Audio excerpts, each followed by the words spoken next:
મારી પ્રશાસનને વિનંતી છે, તમને દુશ્મની છે તો રાજુ કરપડાથી છે, પ્રવીણ રામથી છે. તમને દુશ્મની ખેડૂતોથી શા માટે છે? તમામ ખેડૂતોને ટૂંક સમયમાં છોડી દેવામાં આવે.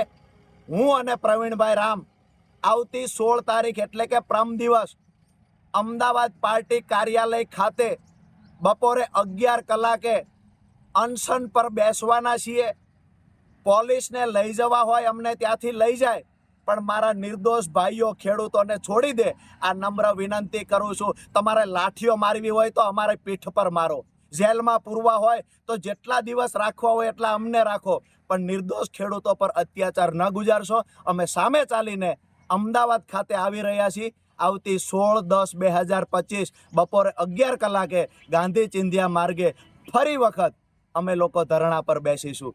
જય કિસાન. સાથે જ તમામ સાથીઓને એક સંદેશ આપવાનો કે અમે લોકો જેલમાં ગયા પછી પોલીસ અત્યાચાર કરવો હોય એટલો કરી લે.